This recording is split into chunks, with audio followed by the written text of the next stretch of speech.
Personne ne s'y attendait vraiment. À quelques jours seulement d'un rendez-vous historique, la RDC a envoyé un signal inquiétant en s'inclinant face au Chili. Une défaite qui ne se résume pas simplement à un score de 2-1.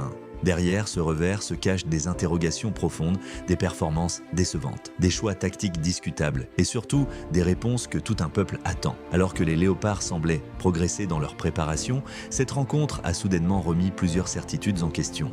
Et le plus surprenant, c'est que même le sélectionneur Sébastien Desabre a reconnu certains manquements après la rencontre. Mais avant de découvrir son analyse, il est essentiel de revenir sur ce qui s'est réellement passé sur la pelouse et sur les responsabilités qui ont conduit à cette soirée frustrante pour les supporters congolais. Dès le coup d'envoi, le staff technique avait choisi de miser sur une formule proche de celle utilisée lors des dernières échéances. Le système de jeu était pratiquement identique, avec un groupe largement reconduit. Quelques ajustements seulement avaient été opérés, notamment avec la présence de Joris Kayembe dans le 11 de départ et celle de Yohan Wissa à la pointe de l'attaque. Sur le papier, cette équipe possédait largement les arguments pour rivaliser et même dominer son adversaire. Pourtant, la réalité du terrain a raconté une histoire bien différente. Parmi les sujets qui alimentent les débats, impossible de ne pas évoquer la prestation du gardien Lionel Mpazi. Dès la première période, certains signes de nervosité étaient de visibles. Des relances hésitantes, des sorties parfois mal maîtrisées et un manque de sérénité qui laissait déjà planer quelques inquiétudes.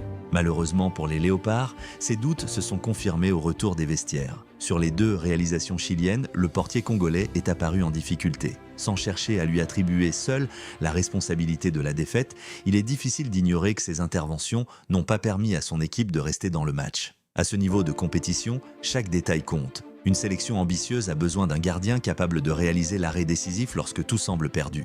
Les plus grandes nations disposent souvent de ce genre de joueur capable de renverser le destin d'une rencontre à lui seul. La RDC, qui nourrit désormais des ambitions élevées sur la scène internationale, devra se poser les bonnes questions à ce poste stratégique. Car face aux grandes équipes mondiales, les erreurs se payent immédiatement. Mais réduire cette défaite à la seule prestation du gardien serait une erreur. D'autres joueurs ont également traversé une soirée compliquée.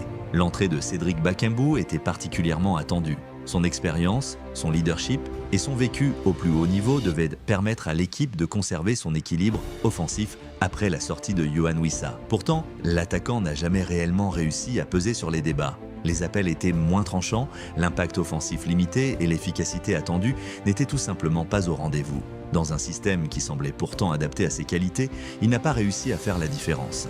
Un constat d'autant plus frustrant que Wissa avait montré de bonnes intentions avant son remplacement. Au milieu de terrain également, certaines performances interrogent.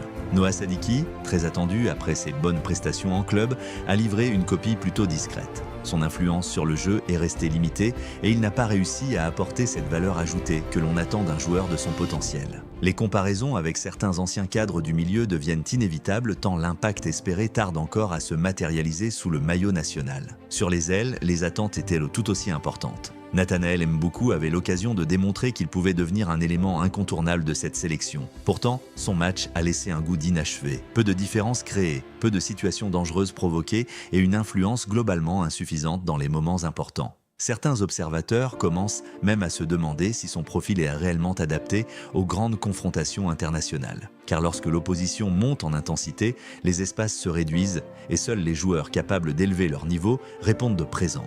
Toutefois, le tournant du match ne se situe peut-être pas uniquement dans les performances individuelles. Plusieurs changements effectués en seconde période ont profondément modifié l'équilibre collectif de l'équipe. Les sorties de Yohan Wissa et de Ngalayel Moukao ont clairement eu un impact sur le rendement général des Léopards.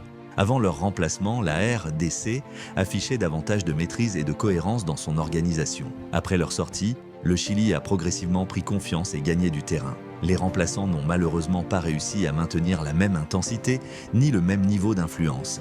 Pourtant, tout n'a pas été négatif. Brian Bayaye a apporté davantage de percussion dès son entrée. Son activité sur le couloir a offert quelques solutions supplémentaires et a démontré qu'il pouvait constituer une alternative intéressante pour l'avenir. De son côté, Gaël Kakuta a une nouvelle fois prouvé que son intelligence de jeu restait précieuse. Même si le temps et les années limitent naturellement son volume physique, sa qualité technique et sa vision du jeu continuent d'apporter quelque chose à cette équipe. Globalement, cette rencontre laisse un sentiment mitigé. Certains cadres ont déçu, plusieurs remplaçants n'ont pas saisi leur chance, mais ce match a également permis de révéler certaines vérités avant les échéances les plus importantes. Désormais, une question brûle toutes les lèvres. Comment Sébastien Desabre explique-t-il cette contre-performance et quelles leçons tire-t-il de cette défaite inattendue? C'est justement ce que nous allons découvrir dans la suite à travers les déclarations du sélectionneur congolais, dont les mots apportent un éclairage particulièrement intéressant sur les véritables enseignements de cette rencontre. Les propos de Sébastien Desabre permettent finalement de comprendre l'état d'esprit qui règne actuellement au sein du groupe congolais. Malgré la défaite, le sélectionneur refuse de sombrer dans le pessimisme. Pour lui, cette rencontre doit être analysée dans son contexte. Les Léopards sortent d'une période de préparation particulièrement exigeante sur le plan physique, avec une importante charge de travail destinée à permettre à l'équipe d'atteindre son pic de forme au moment le plus important. Selon le technicien français, le manque de fraîcheur observé face au Chili était presque prévu dans le programme établi par le staff. L'objectif était de pousser les joueurs dans leurs limites afin de mieux les libérer physiquement avant le début de la compétition. Desabre insiste également sur un autre élément. Affronter une sélection sud-américaine a permis à ses joueurs de découvrir un style différent, une autre intensité et une autre approche du football. Pour lui, ces enseignements seront précieux dans les jours à venir. Bien sûr, tout n'a pas fonctionné comme prévu. Certaines séquences offensives ont manqué de précision, plusieurs automatismes restent à peaufiner et certains joueurs n'ont pas répondu aux attentes. Mais le sélectionneur rappelle que ces matchs amicaux servent justement à identifier les points faibles avant les échéances officielles. Concernant les critiques sur l'efficacité offensive, Desabre préfère adopter une vision globale. Il rappelle que la RDC marque régulièrement depuis plusieurs mois et refuse de pointer du doigt un joueur en particulier. Son message est clair, la responsabilité est collective, les progrès sont réels et l'équipe doit continuer à avancer avec confiance. À présent, tous les regards sont tournés vers le grand rendez-vous. Dans quelques jours, la République démocratique du Congo retrouvera enfin la Coupe du Monde après plus d'un demi-siècle d'absence.